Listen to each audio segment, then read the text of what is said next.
Hi friends, అందరూ నమస్కారం.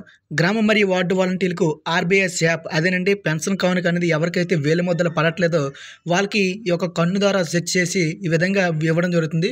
ఆ యొక్క యాప్ని అయితే ఈరోజు అప్డేట్ చేయడం జరిగిందన్నమాట. 2.2 వెర్షన్ అయితే ఇది ఏ విధంగా డౌన్లోడ్ చేసుకోవాలి, ఇందులో ఏమైనా కొత్త ఆప్షన్ ఉన్నాయా లేవా అనేది అయితే ఈ వీడియోలో తెలియజేస్తాను. సో ప్రతి ఒక్కరు మీరు ఫస్ట్ టైం మన ఛానల్ వచ్చినట్టయితే గ్రామ మరియు వార్డు వాలంటీర్లకు వచ్చిన ఎటువంటి అప్డేట్ అయినా మన ఛానల్ ఎప్పటికప్పుడు వస్తూ ఉంటాయి కాబట్టి మీరు చేయాల్సిందని మన ఛానల్ని సబ్స్క్రైబ్ చేసి డైలీ ఫాలో అయినట్లయితే అప్డేట్స్ అనేవి ఎప్పటికప్పుడు మీకు అందిస్తూ ఉంటాము. మీరు ఈ వీడియో లైక్ చేసి మన వాలంటీర్ మిత్రులు కూడా షేర్ చేయండి, వాళ్ళు కూడా ఇన్ఫర్మేషన్ తెలిసింది కాబట్టి. ఫ్రెండ్స్, ఇంకా ఆలస్యం చేయకుండా అప్డేట్ విషయానికి అయితే వెళ్ళిపోదాం. ఫ్రెండ్స్, గ్రామం మరియు వార్డు వాలంటీర్లకి అయితే ఇక్కడ చూడొచ్చు, జనవరి 2021 పెన్షన్ పంపిణీలో భాగంగా ఆర్బీఎస్ యాప్ 2.2 వెర్షన్ అయితే విడుదల చేయడం జరిగింది.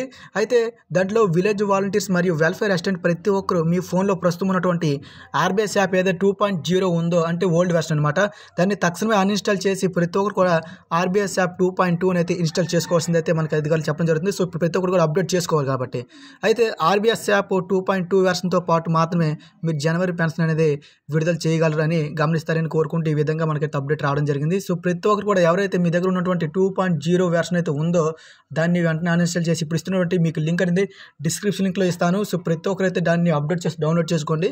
అయితే దాంట్లో కొత్తగా ఏమీ రాలేదు, ఇదివరకు యాప్ అనేది ఏ విధంగా ఉందో అదే ఉంది. సో 3 బగ్స్ ఫిక్స్ చేశారు కాబట్టి కొంచెం ఫాస్ట్గా యాప్ అనేది రన్ అవుతుంది కాబట్టి సో ప్రతి ఒక్కరు కూడా దాన్ని డౌన్లోడ్ చేసుకునే ప్రయత్నం అయితే చేయండి. కొత్తగా ఆప్షన్ అయితే ఏమీ లేవు, మీరు గుర్తుపెట్టుకోవాలి. ఎందుకంటే యాప్ ఓపెన్ చేసి చెప్పలేదంటే దాంట్లో కొత్తగా ఏమీ లేవు కాబట్టి మీరు యాజ్ ఈజ్గా మీ యొక్క వాలంటీర్ ఆధార్ కార్డు నెంబర్ వచ్చి సిఎఫ్ఎంఎస్ ఐడి పాస్వర్డ్ ఇవన్నీ ఇచ్చి కూడా ఎంటర్ చేసినట్లయితే ఈ విధంగా ఓపెన్ అవుతారు కాబట్టి సో ప్రతి ఒక్కరు కూడా ఖచ్చితంగా డౌన్లోడ్ చేసుకోండి. వాలంటీర్ మిత్రులు షేర్ చేయండి, వాళ్ళు కూడా ఇన్ఫర్మేషన్ తెలుస్తుంది కాబట్టి తప్పకుండా మీ యొక్క వాట్సాప్, ఫేస్బుక్, ట్విట్టర్ ఆ గ్రూప్లో మీకు తెలిసిన గ్రూప్లో షేర్ చేయండి. ఫ్రెండ్స్, తప్పకుండా వాలంటీర్ అప్డేట్స్ కోసం మన ఛానల్ అయితే సబ్స్క్రైబ్ చేసి డైలీ ఫాలో అవ్వండి. జై హింద్.